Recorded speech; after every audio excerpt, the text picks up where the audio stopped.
Okay, hello and welcome to another episode of French Ear Trumpets. I'm Andy from AJ in France. I'm joined as usual by Colin from French Countryside Life. And normally we come together once a week, discuss stuff that we find interesting or that we've been asked to discuss.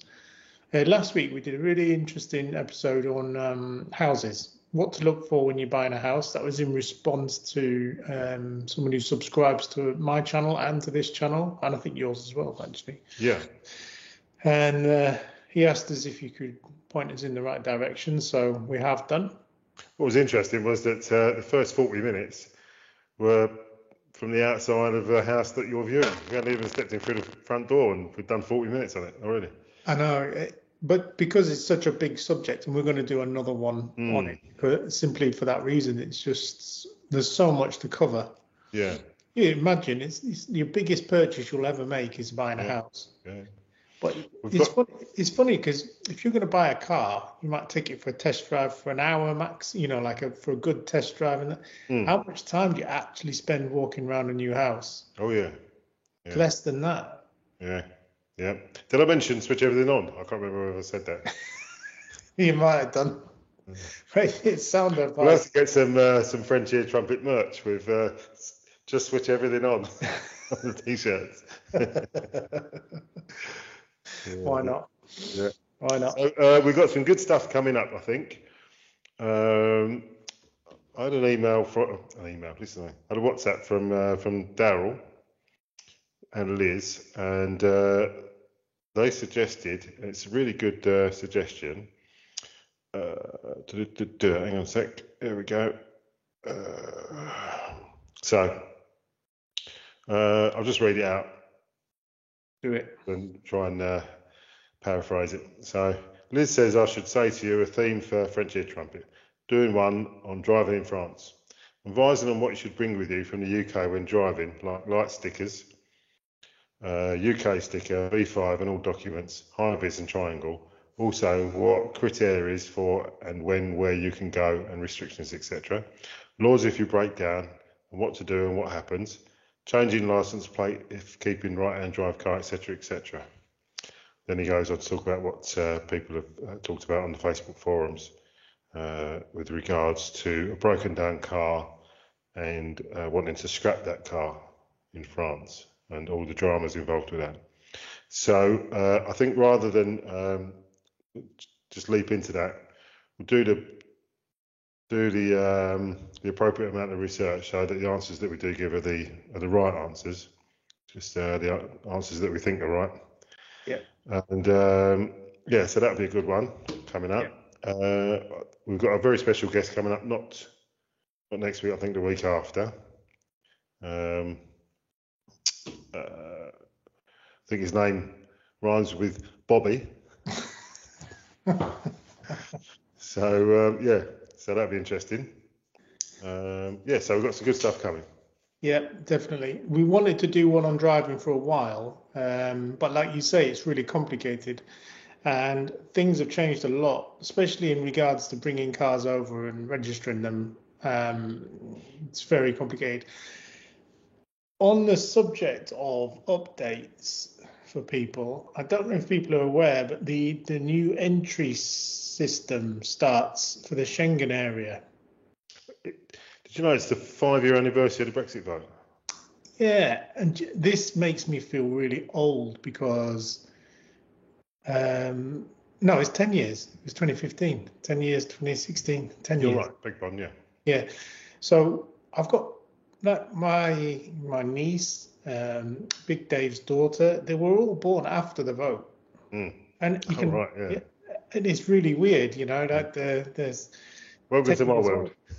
9 years old, 8 years old, and it's, oh my God, they don't know anything different.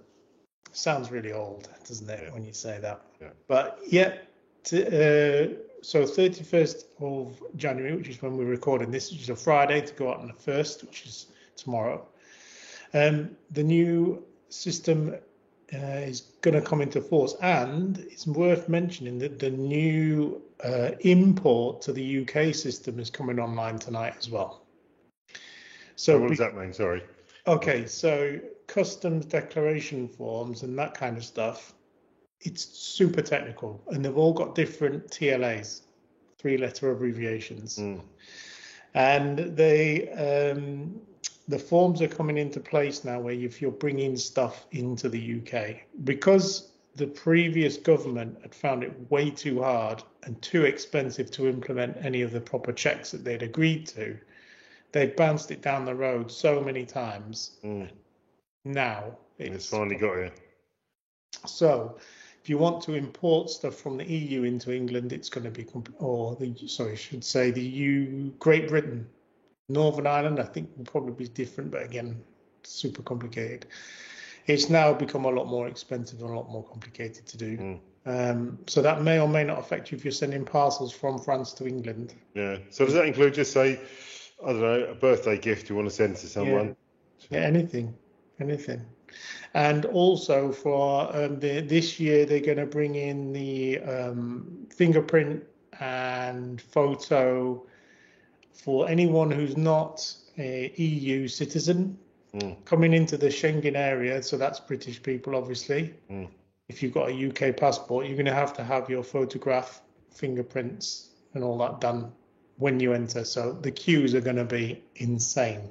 So do you think they'll do that in UK ports, or before you get off the train ferry? No. Oh, I see what you mean. So if you're coming, it's only for people coming into Europe. So you could be, say, for example, flying from America to Spain, for example. Yeah. Nice. You'd have to have all that done. Now, they normally do that as part of your visa. Yeah. If you stay for a long time. But the UK, if you're coming, say, for your 90 days, it's your first time, they're going to take your fingerprints and photograph and all that. Yeah. I just wonder whether they'll do that. Say you're going Eurostar when you check in, or when you go through passport control there, rather than when you get off the train. Yeah. They've got special areas at St Pancras and the Eurotunnel for you to do that. So you do it before you get on. But if you don't have the customs before, so aeroplanes or ferries, then you're going to have to do it when you get to France.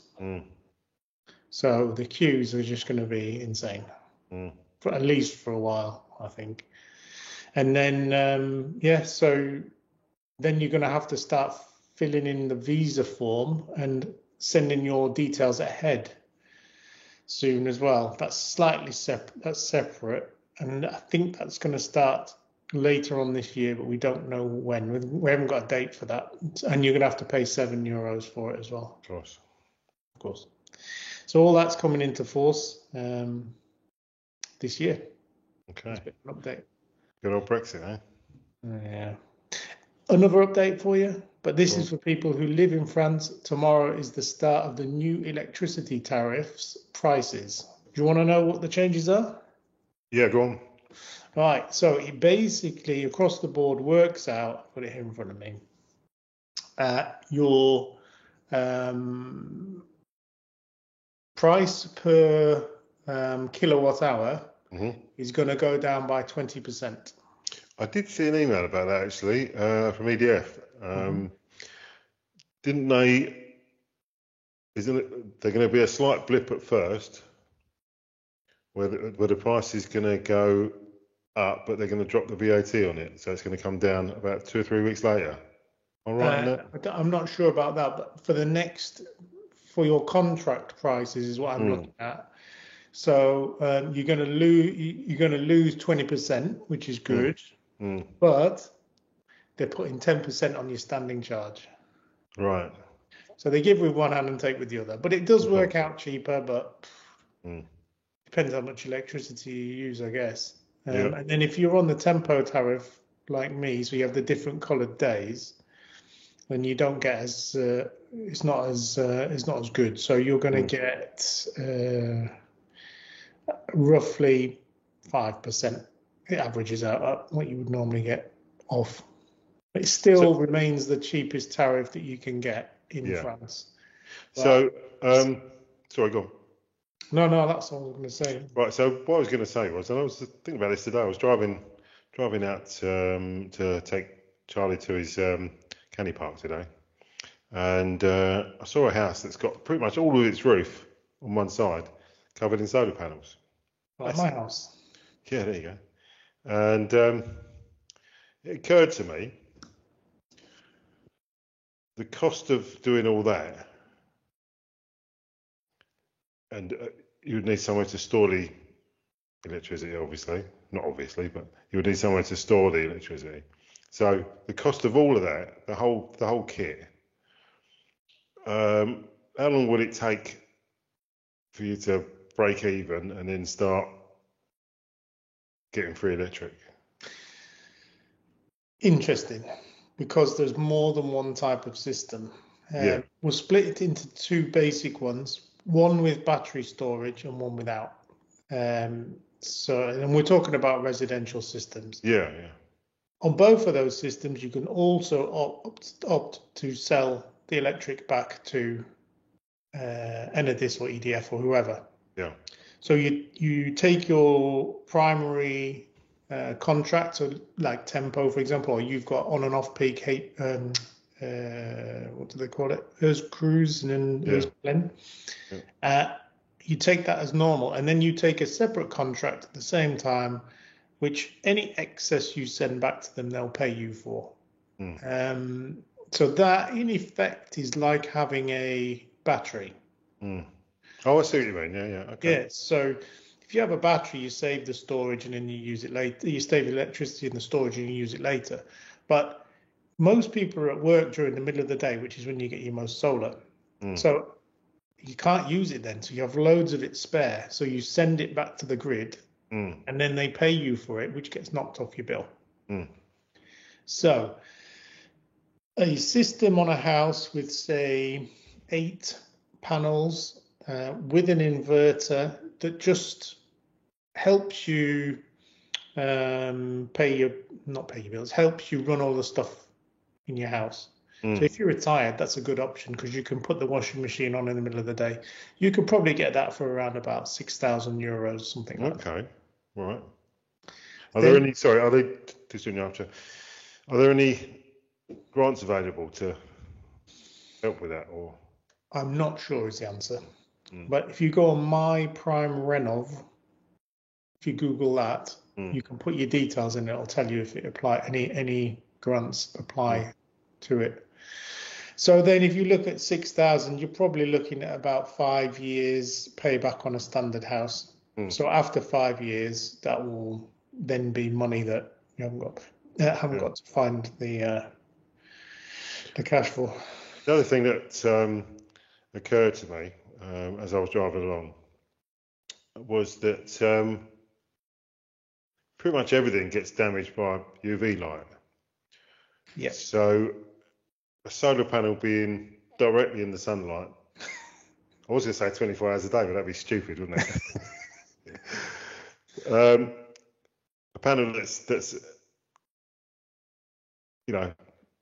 in the sun,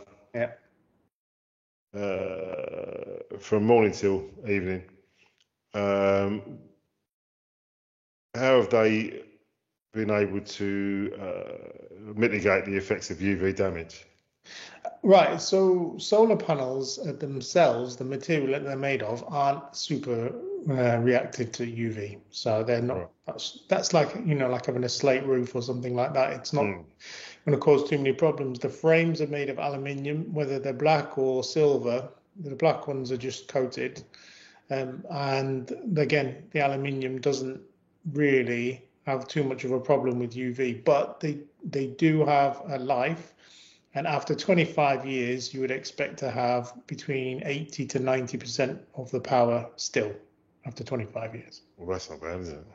But that's not the problem. Problem's a silly word. Technology will advance in those years where they become obsolete compared to the new unit. That was my next question, actually. Looking 5, 10, 20 years into the future, what do you see in terms of domestic solar power generation? Right. Oh, I forgot to mention price for a battery system. I'll quickly mention that. So if you're going to look at a battery system of roughly 20 kilowatt hours, you can get that for as little as about €10,000. But for a top of the range system, you're looking at about 15 if you want all the bells and whistles on it. And what that will allow you to do is be more or less in the summer months, be completely self-sufficient. And in the winter months, like now, you can charge it up overnight and use the off-peak electricity and then use the on-peak in the day. So you kind of switch it around in the winter, which is the way that it works for me. So solar panels in the future, interesting. It's definitely going to be a bigger thing. The prices are coming down so quickly that you can get a decent solar panel for less than €100. So it's going to become they're more efficient. So at my other house, I've got 4 solar panels, and the combined power of all 4 solar panels is now the same as one. Yeah, those are the ones that you got second hand, weren't they? Or... Yeah. So one panel now, the ones we use at work, the big ones, that's it. It's the same. Yeah, actually, it was interesting. I went to the charity shop to drop some stuff off because we're starting to sort stuff out. I've been going through the boxes, and I'll say we had a load of clothes. Jane had a load of clothes. I don't think you can hear me. I live on the edge, mate. So there's 3 bags of clothes that I took down there, and there was a guy that was in front of me donating a load of stuff, and he had about 4 or 5 boxes in the boot of his car, and he was saying to the fella that was manning the donation table, got all the boxes for these, got all the remotes, got all the wires, and one was a VHS video player. Still got the box. Nice. Yeah, still got a box, and it was a DVD player. It was the size of a sideboard. How things have changed, and how they move on. Yeah, so solar panel is definitely going to be the future, especially with electric cars as well. I mean, you put the two together, it's a pretty good combination, especially the batteries as well. Yeah. So, and the new models of electric car, we're going to have V2H capability. So that means that at the moment, when you plug in an electric car to your house, it's one way. It charges the car from the house. Yeah. So the new systems, the V2H systems, are going to be, you plug it into the house and it'll decide what it's going to do. So if your car's fully charged, it can actually power your house if it's cheaper to do it that way from your car. Yeah, as long as it doesn't decide that you're irrelevant. I was listening to an interview about a guy who, a professor at, I'm going to say Cambridge. It's one of them. Yeah. And he's talking about AIs, and he was one of the people that wrote one of the models for AI. He's one of the inventors, if you like. And it seems to be a consensus among all the people that were involved in making this or designing this that it's going to be a big problem later on. Well, I didn't realise it was something, because I was watching something on YouTube and it just had it in the background. Deep. Yep. The Chinese AI, deep dive. Deep. No, I've forgotten. Yeah, deep something. Been all over the news. And exactly. Yeah. So had a brain meltdown now. So I had a look. Think or some deep something or other like that. Deep something. We'll have a look in a sec. So I thought, what's that then? So I googled it, and apparently China's worked out how to produce AI. DeepSeek. There you go. Yeah. So apparently the Chinese have worked out how to do something for I think it was $4 million that in America they'd spent $400 million. So they was using a lot less expensive chips, and they're using a lot more second-hand chips. Second-hand, like, yeah, just out of old computers and stuff. Yeah, just put them all together. And so they've done the same thing for like $4 million, and yeah. But I didn't realise how much power the AI uses. It's insane. I mean, if anyone is remotely environmentally conscious, using ChatGPT, Deep, or any of these ones is just insane. Yeah. So a good book I can recommend is Our Final Invention, and it was written actually in 2012, I think, but then they've re-updated it again for 2022, and basically comes to the similar same conclusion, but it goes through the procedure of how they train these models. And Google has built a power station. Yeah, that's what I was reading. Yeah, and I think one of President Trump's executive orders is to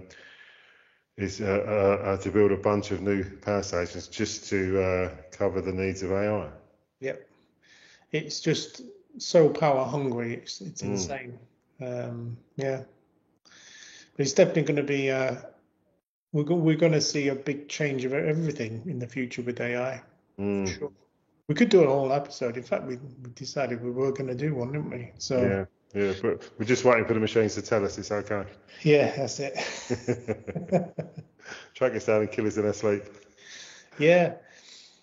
So that'll be interesting to see what comes with AI, but there'll be lots of improvements and advancements in the field of medicine, and people will lose it. If you've got an admin job, pretty much that's going to end.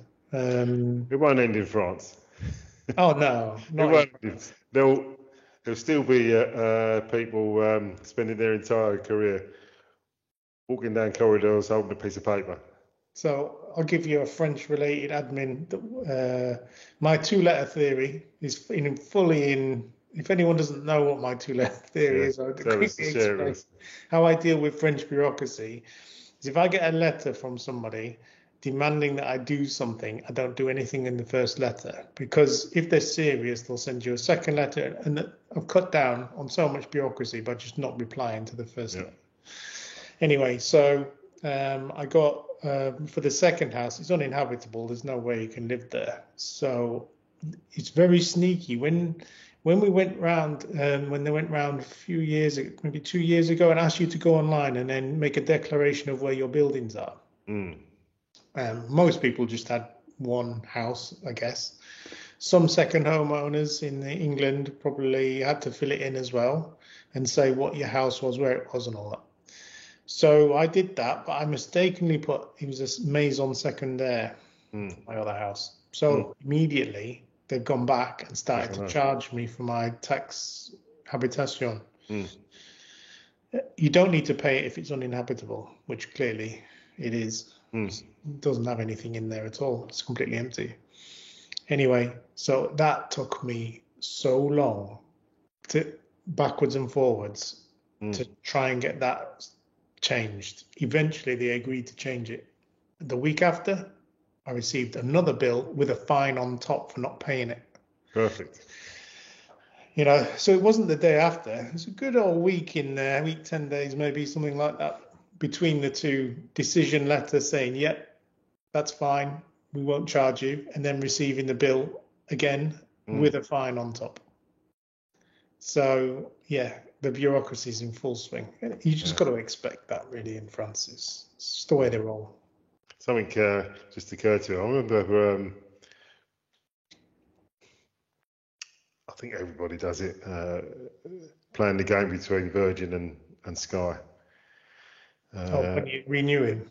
Yeah, and in the UK, you phone up the opposite provider and say, what can you do for me?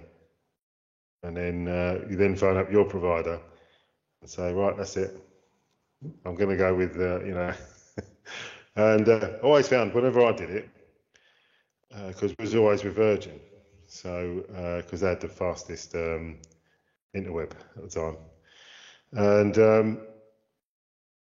I always found that you'd speak to the Indian call centre first and say, that's it, I've had enough, I'm going to go with Sky.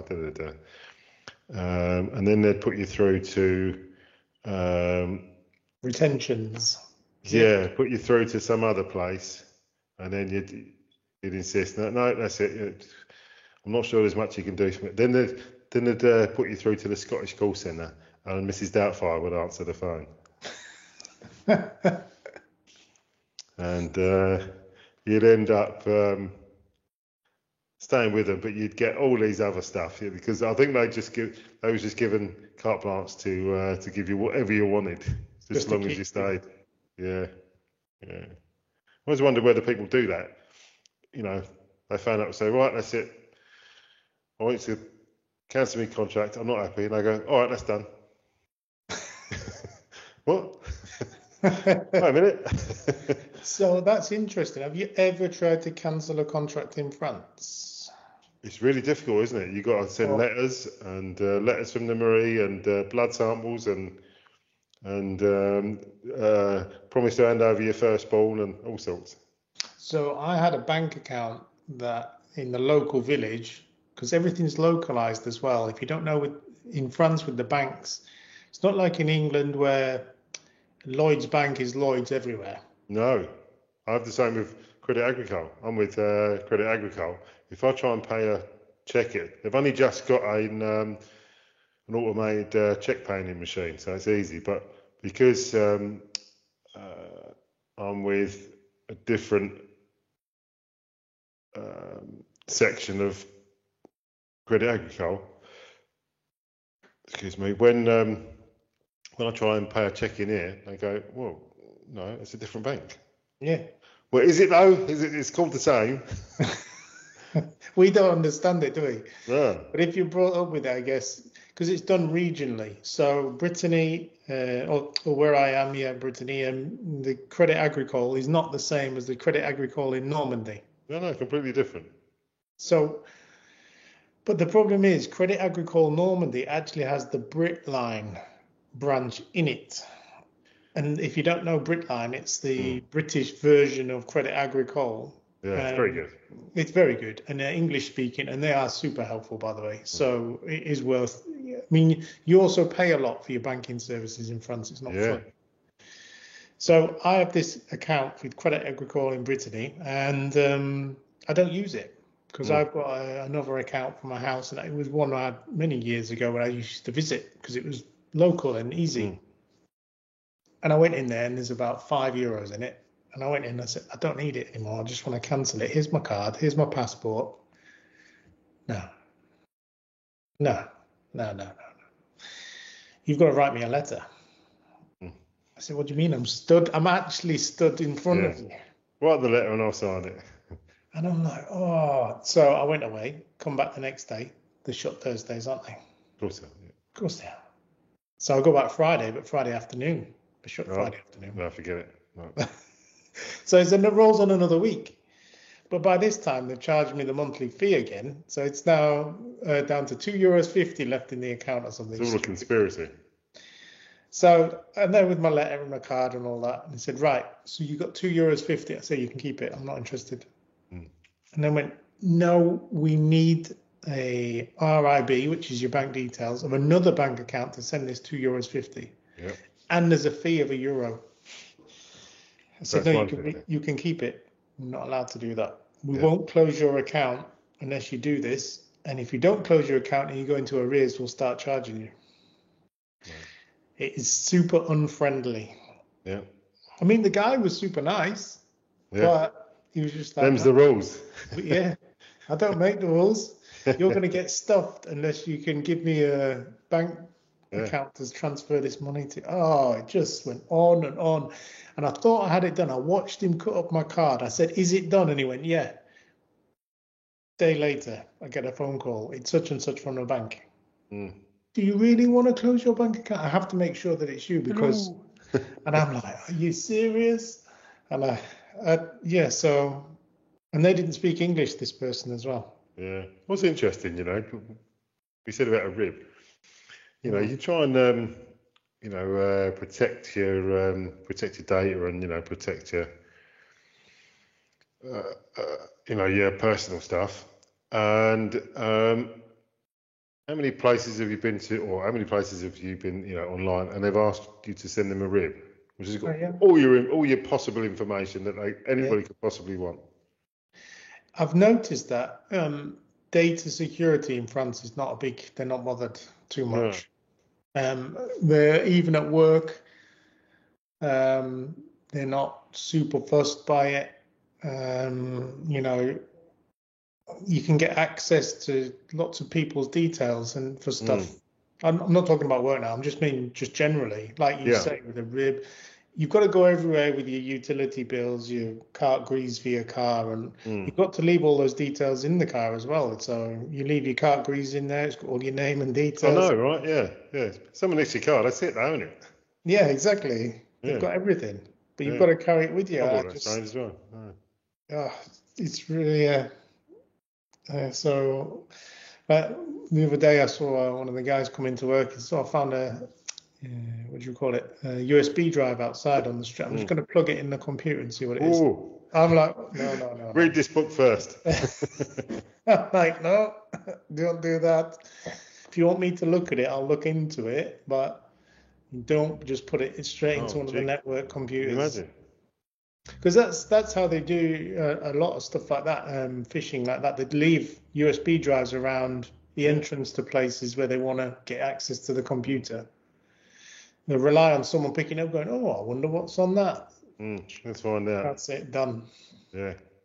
That's a very common way of doing it. Yeah, it's fieldcraft, isn't it? Yeah, but coming back to what's his name, Snowden's book. Yeah. Edward Snowden. Yeah. Funny enough, I've just been listening to a podcast on Audible. So I have one book a month on Audible, and 9 times out of 10, I'll finish the book before the next. All right. Did you buy another one then? Or? No. So what I did, there's Audible Plus on Audible, and it's all free. So there's books and all sorts and podcasts. It's all free. So I normally fill up between the books with Audible Plus. So I've just listened to a series of podcasts. It's about, I think it was 6 episodes, but it was about the terrorist plots that were foiled. And some of it's true stories. Some of the things just amazing. It's just the luck in someone being in the right place at the right time with the right information, being able to just stop a plot in its tracks. Unbelievable. Yeah. Just unbelievable. It does remind, there's a lot going on you don't know about. It does remind me of a film, though. I don't know if you've seen it, Four Lions. Oh, just brilliant. It's a brilliant movie. Super funny. Yeah. It's about a group of 4 people who want to be terrorists. Yeah. 4 British people who want to be terrorists. Yeah. And one of the guys in it is actually the phone jacker. I didn't know that. Yeah. He's phone jacker. I never knew that. Because you never know during the series of phone jacker, you don't see who he is. No. He's actually one of those actors there, and they're just incompetent at being terrorists, aren't they? Yeah, it's a good movie. Yeah, it's quite funny. Yeah. So, it's a bit. Maybe in 10 years' time, when people are watching this, they'll just come across this. This will all be redundant. But what do you make of this crash in America, where the Black Hawk flew into the plane? Yeah, very sad situation, really. Apparently, the night before there was a near miss as well with another 2 aircraft. But like with all of these things, you just got to wait and find out. I'm sure it's not like Donald Trump says, and it's all the problem of dwarfs and people with mental challenges. No, he actually said that. Yeah. In his speech, he said, it's because the air traffic controllers are taking on, I don't know, people with problems or something along those lines. So we'll see what the actual problem is. Yeah. More likely, chronic understaffing. Something like that. Yeah. There's I don't know if you've seen a film with Arnold Schwarzenegger in it. Yeah. He is a father, and his family's on a plane, and it crashes into another plane. Mm. And he tracks down the air traffic controller who's responsible for making the error and kills him. Yeah. And it's actually a true story. Is it really? Good It one. is, yeah. It was a plane crash, I think it's over Germany. Mm. And it's exactly that. And all the things that led up to the crash, if one thing had gone wrong, then it wouldn't be a problem. But there were so many things going on that all went wrong together that led to that crash. Most serious things like that are a series of unfortunate events, aren't they? Yeah, and it was a really good short podcast done on it by, I'll find the name out and I'll let you know in a second. And he was basically saying that on that night, the guy who was in control, he was left on his own, which was not normal. They sent the other guy home early, which actually might have been what happened this time as well. I think, yeah, I did read that actually, yeah. The phones were cut off because they were under maintenance, and the emergency phone wasn't connected yet. And they were trying to contact the two planes were flying at each other, and the problem was they were at the same level. Now they have actually devices on board the plane to tell them to avoid. And what happens is the air traffic control tells one to pull up and one to go down. But they were telling them to do that, but the machine in the plane was telling them to do the opposite. So one of them did the wrong thing, and then they ended up colliding. Yeah. Since then, they've been changed. The system's changed where you follow the machine. The machine was correct at the time, but they overrode it because the traffic control said to do it. That's not allowed now, and the machine will avoid that from happening. Yeah. But not in the situation that we had recently. Yeah. One of the Tim Harford is the name of the guy. Yeah, well done. One of the things that was on this podcast, I was talking about the IRA actions in London in would have been the 80s and 70s and 80s, and I was talking about the explosion at Canary Wharf. Yeah. At the time, I was living on a 9th floor flat in the Gascoigne estate in Barking, and I was at home, and we heard that bomb go off. Wow. So that shows how big it was. Yeah, exactly. There's a bit of a distance there. Have you seen the video from it? Have you seen the video of the van exploding on that? No. So there's two like high-rise buildings either side, not massively high-rise. Yeah. And then the bomb goes off, and you see all this dust falling to the floor, and then someone points out that's glass. It's not dust. It just looks like dust, but it's all glass. Yeah. It's absolutely everywhere. It was quite interesting. I always remember my brother actually was when he was in the fire brigade. There was a bomb at was it Leadenhall Street? The something exchange was the Baltic Exchange was blown up by the IRA and left a great big crater in the street, basically, that filled with water. Anyway, he said there was so they all attended this incident, and there was an area commander who was apparently a real dick, and he was striding about. Didn't really know what he was doing, but it was one of those, all the old boys together. This guy got, what do they call it? Promoted beyond his abilities. Yeah. Yeah. So anyway, so this guy was striding about, wanting his finger, do this, do that. Anyway, so he's talking to the TV news, saying about what the force are doing about this, and as he's walking back, He fell in the crater. On Fell camera. in the water. Yeah, brilliant. Oh, nice. Yeah, so anyway, that was a big tangent, I think. We were just getting, I can't remember what we were talking about.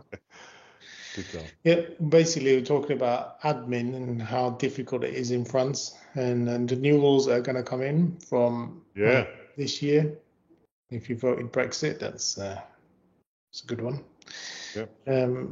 So yeah, and the electricity prices, we did solar panels. Now, the weather recently, interesting, because you asked the question before we came on, didn't you? Loosely related to solar. So where I am in Brittany, I don't know if anyone's seen the news in France. Over the last week, the floods and the rain has been crazy. So lots of people here where I am have lost their homes. There was a local message put out for people to take in families into their houses to look after them because they've had to be evacuated. Businesses completely gone. But I just thought I'd share how much more organised everything was here in the response. So immediately the local mairie, I mean, this is a small village, maybe 1,500 people live here, something like that. Suddenly their office was open. The mayor was there all the time. You could go in and ask anything. They immediately started putting messages and bulletins out on social media, and if you've got your phone number registered with them, all the utility companies leading up to that were sending me warnings, texts and emails saying, look, this is coming. You're going to have problems. Take precautions. Get extra food in, water, that sort of stuff. And sure enough, when we're in the middle of it, they sent the utility company said, we're struggling because the water treatment plant is underwater. The pumps aren't working. The sewage treatment plant is not working. Never a good combination, is it? Yeah. They said, but what we're doing is we're using the interconnectors like the national grid to pump it from other areas. Yeah. But for the next day or so, can you just monitor your water usage? And we never had a cut in water. We did have a cut in internet briefly for 20 seconds on our last episode, actually. And power cuts, we haven't really had power cuts. We've been quite lucky, but lots of people have been displaced in my village, probably 100. Jeez. But they had centres set up for them in the sports hall, food, everything was there. Everything was done. The response was really good, and they've applied for national funding. Now, I don't know if you know, if it's a national disaster, a natural disaster, then your insurance company, if you're in a specific area that's designated, there's something to do with they pay for some of it, but most of it's paid for by the state, and different rules are put into place where you can claim compensation from the state for it as well. Right. I also had an email from the tax office because I declare my income from YouTube and stuff online. And they said, don't worry about doing your tax return. You've probably got better things to think about. We'll give you an extension if you want it. Fair play. You know, everything sort of, I know we live in this is more of a socialist country, isn't it? And you pay a lot for your tax, but you do get the services that you pay for. So in a situation like that, you know, if your house was involved, you'd want someone from the local council to go, right, look, it's terrible, come with me and we'll look after you. That's exactly what's happening. So I'm happy to pay that in the tax. Yeah, of course, no, definitely. So and a lot of houses underwater. So going back to work, solar, you asked about solar because there's a lot of people with solar systems fitted and then they're underwater, the inverters and stuff in the garage. Yeah, I think what I asked was if you could get separate insurance for that, or whether you would have to let the insurance company know when you buy the insurance that you've got that. Yeah, you do. You do. Well, you're supposed to. So you need to tell your insurance company you've got it because there could be a perceived fire risk as well, extra wiring and all that. So you have to send them the info that you've had it done and an approximate valuation because, like you well know, hail can destroy panels. Oh, Jesus. Oh, of course, yeah. And you had that good video, by the way. It was brilliant. Those hailstones, like gold, Yeah, wasn't yeah, they? yeah. And I mean, shortly before that, I had a video also that where we went down to see our friends down in Riberack, yeah, and I walked down the road to get some bread, and there was a garage forecourt, probably 20 odd, 25 cars on the front, smashed up. It was a brand new Porsche, brand new, straight out of the box, just smashed up. So it just causes vast amounts of damage. yeah. Well, you don't have to much, and it takes ages as well to sort the insurance out. Yeah, yeah, yeah. How long did that take you in total for your car? It's about Oh, long time. Coming up on a year, I think. Mm. move slowly. But yeah, so you need to inform your insurance company if you get solar system Yeah. fitted. So I'm about to release a video on solar panels, my solar panel system. But this just to Mhm. give you a preview this week, when the sun come out. So the last 2 or 3 days when it started to get better, I've not paid for any electric in my house whatsoever. So that's hot water for free, heating for free. I've got fan heaters on. Everything in lights, the lot oven, zero cost. It's I been brilliant. remember talking Yeah. about my brother, right? I remember years ago when he was in the fire brigade, strange enough. He had got hold of this black box with 3 wires that came out of it, and the 3 wires slipped up the sheathing that goes into the electric meter. This was when they had a little wheel that used to go around, didn't it? And what the 3 wires did, I don't know how they did it, but into this box, they made the wheel go backwards. So I remember going around there one day in the summer, and it was like walking into a madhouse. He had the telly on, he had the stereo on, the music blaring out, he had the food mixer on, the electric oven on, air dryers, everything possible electric was switched on. I walked in and went, what the fucking hell's going on here? What are you doing? He said, we got a letter from the electricity board. They want to come and read the meter. When I checked, it says about 3,000 units before the last reading. So he had to burn as much electric as he could just so it would go past the last reading. Brilliant. Absolutely brilliant. Oh dear. Yeah. Interesting. Things you do. Yeah, so you can't do it with the Linky meters now, can you? Yeah. So having said that, the meter at the house I'm going to, the other house, is still a turny spinny one. Is it really? Is that a technical term? It is, yeah. Yeah. Is it a turny spinny one? Yeah. When I plug the car in, it goes around like a helicopter. I bet he does too. Yeah. That does take a lot Yeah. of juice, but it's still Yeah. way cheaper than diesel or petrol. Mm. Yeah. I haven't really heard anything from Tesla lately on some. Oh, that's what I was going to ask you. Go on. I was going to ask you. So, what you were saying earlier about the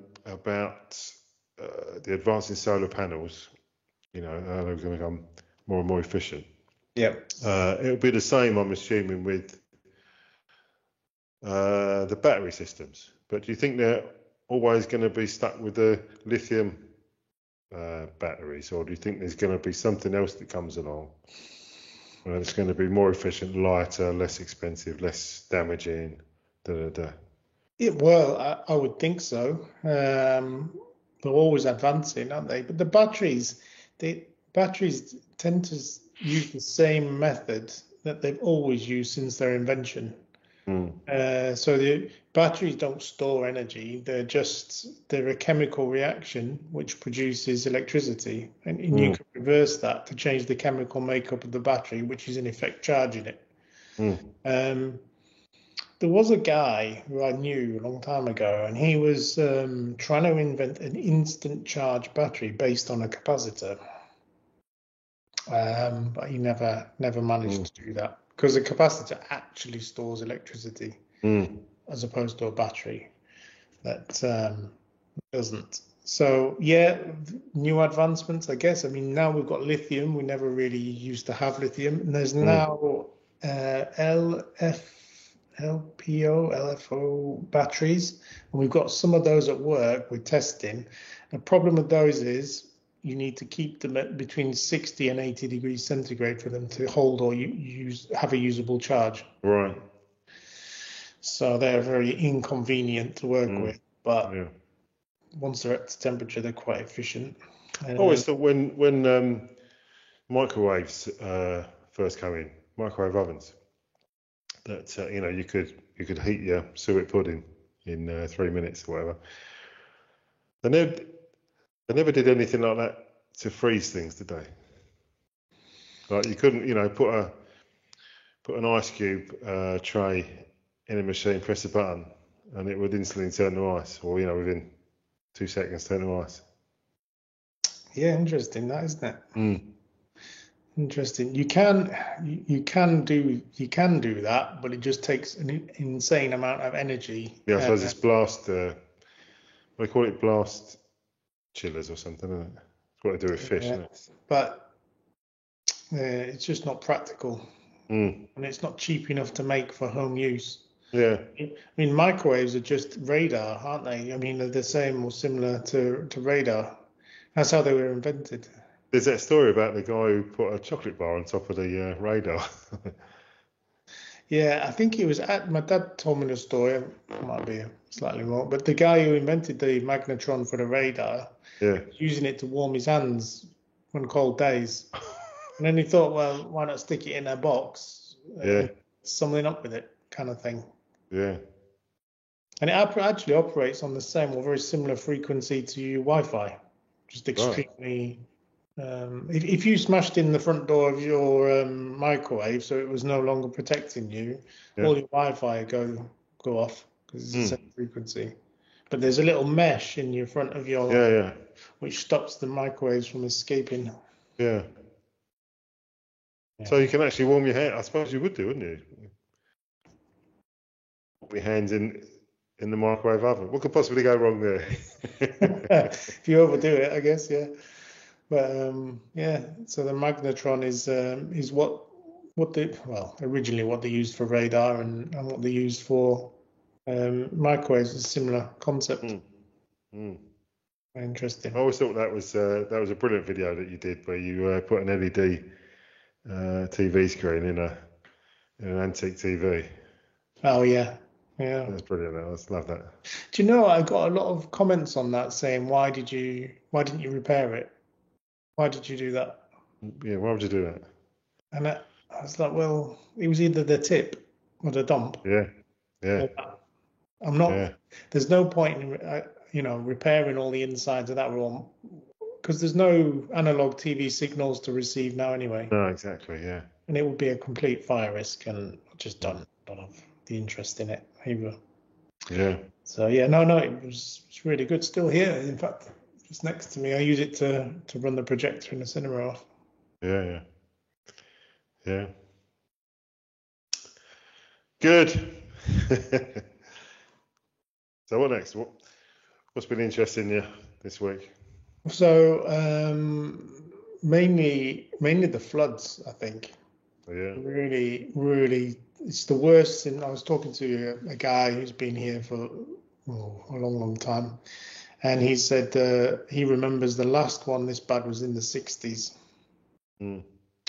But whether it's going to become more and more frequent as the climate changes, I guess we'll see. But I guess we'll see. Yeah. It's devastating. There's, at the bottom in one of my videos, my brother, we go to watch a film, Indiana Jones. It's terrible. And we come back and then we get in a canoe and we go down the river. I still haven't watched that. Have you not? And then we arrive at the restaurant, which is right on the banks of the river. Yeah. And we pull up to the restaurant and go in and have dinner in the restaurant. And it was a lovely summer's evening. It's hard to imagine that the water is halfway up that building and it's completely wet. Yeah. Poor guy. I mean, on my first ever video, I went down there to film the video the first time, and he was there throwing out his ovens and his stuff then on that previous flood. Yeah. So he's going to be doing exactly the same now. Right. I just, you know. Interesting to film it again and have it side by side, wouldn't it? I did think about doing a video of the floods again. Call it As You Luck. With the drone, because it's just massive amounts of. There's a town that's completely cut off. You can only get in by a boat because it's right next to the. It's really bad, isn't it? Mm. Yeah, and only the emergency services can get in or out to get people out. Mm. So mainly we've been occupied with that really, and the weather is just so terrible. It's been really bad. On another entirely selfish note, I've been wondering.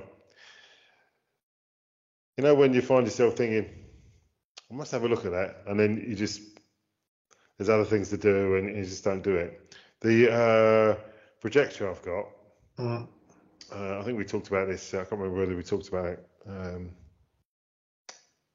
in a French ear trumpet or not, but when I was trying to stream Netflix from the laptop to the projector, it would only stream the audio. It wouldn't stream the video. Yeah. I'm pretty sure that the projector's got an HDMI input, so I've got a spare Fire Stick. So I was wondering if I plug that in, whether that'll work. Should do. No reason it shouldn't. That's interesting. Another thing we could cover is getting UK TV in France. Oh, I'll tell you what, our satellite thing is useless. It's useless. I bought it in France, and one of my customers, it was just down the road really, in Chabanais, and they just ordered one from Amazon UK, and they've got every channel, every single channel. It's called a Manhattan something. Yeah, that's a free box. Yeah. Yeah. It's a FreeSat. Yeah. Yeah, FreeSat. Yeah. And so I set it up for them, and it's got every channel. In fact, I've done a video on this, and the box that I do I do two different setups. One where I've got here at the house, and one where I've just set up at the house I'm doing up, and it's a super simple system for getting UK satellite TV. And I actually fabricated my own antenna mount from a broom was it a curtain rail or something like that? Just pointed it at the satellite, and then like you say, I've got a Manhattan box which I bought for €15, and I just plugged that into the dish, into a telly, got all the FreeSat channels. It's super easy to get the British channels like that. I wouldn't really pay for a VPN and do it over the internet or anything like that if I just wanted to get UK channels. Yeah. But I think over the weekend I'll take some time and just fiddle about with that Fire Stick, see if that works. That keep us updated. Yeah. I think we're probably about an hour in now anyway. So. We are, an hour and 3 minutes, apparently. Let's just whiz by as usual. Yeah, that's it. But the next few French ear trumpets will be a lot more focused on a subject with the appropriate amount of homework done. Yeah, a lot of bureaucratic stuff, so we might have to mix it up with some light-hearted. Yeah, I think we're going to need to do the bureaucratic process of buying a house, but once again, I just want to do the appropriate research, make sure that we're giving the right advice. Because I mean, everything keeps changing, doesn't it? It does. It's certainly changed from when I last bought a house. But I remember when I first bought this house in 2010, they said, "Oh, you've got to have an interpreter there because." That's it. Yeah. Yeah. So we found the cheapest interpreter we could find, and she sat in the room and she just nodded along with whatever the guy was saying in French.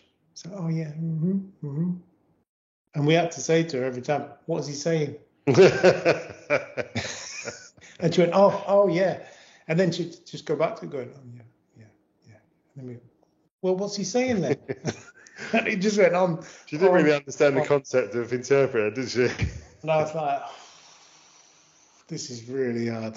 But that was €100, and they wanted to provide their own for 600. And so we went with the €100. Yeah. But I'm pretty certain to this day, going back to what we said last week, that the notaire probably said to her, "You know, there's no insides to that boiler he's got out the back there, don't you?" And she just Yeah. Don't worry about What's he saying? Oh no, nothing. Yeah. Nothing important. How we laugh. So yeah, check out last week's video for what to look for when buying a house in France. Yeah, I think that's an invaluable guide, to be honest. Yeah, exactly. Right. Well, all right. Well, see if I can do this without cocking it up. So, thank you so much for watching. Hope you enjoyed it. If you'd like to give the video a thumbs up, that'd be great. Press the notification bell so that you know when there's new content. Maybe share it on your socials. Maybe think about subscribing if you're not subscribed already. So all it leaves to say is it's goodbye from me. It's goodbye from him.